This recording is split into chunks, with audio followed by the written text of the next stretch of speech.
మెదక్ జిల్లా చిలిపిచేట మండలంలోని గ్రామాల్లో బీజేపీ అభ్యర్థి రఘునందన్ రావు రోడ్ షో నిర్వహించారు. అన్ని గ్రామాల్లో బీజేపీ కార్యకర్తలు రఘునందన్ రావుకు ఘనంగా స్వాగతం పలికారు. ఇందులో భాగంగా సీనియర్ నాయకులు మురళీ యాదవ్, మండల అధ్యక్షులు శ్రీకాంత్ గౌడ్ మరియు వివిధ మండలాల అధ్యక్షులు, నాయకులు, కార్యకర్తలు పాల్గొని రఘునందన్ రావు సభను, రోడ్ షోను విజయవంతం చేశారు.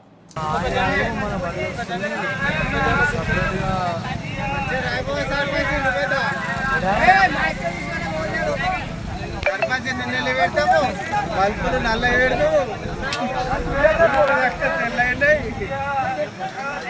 పెట్టుకోలేవే కాంటా అవుతలేవా అంటే ఒకటి ఫోటో తీస్తున్నావు. కానీ పూలా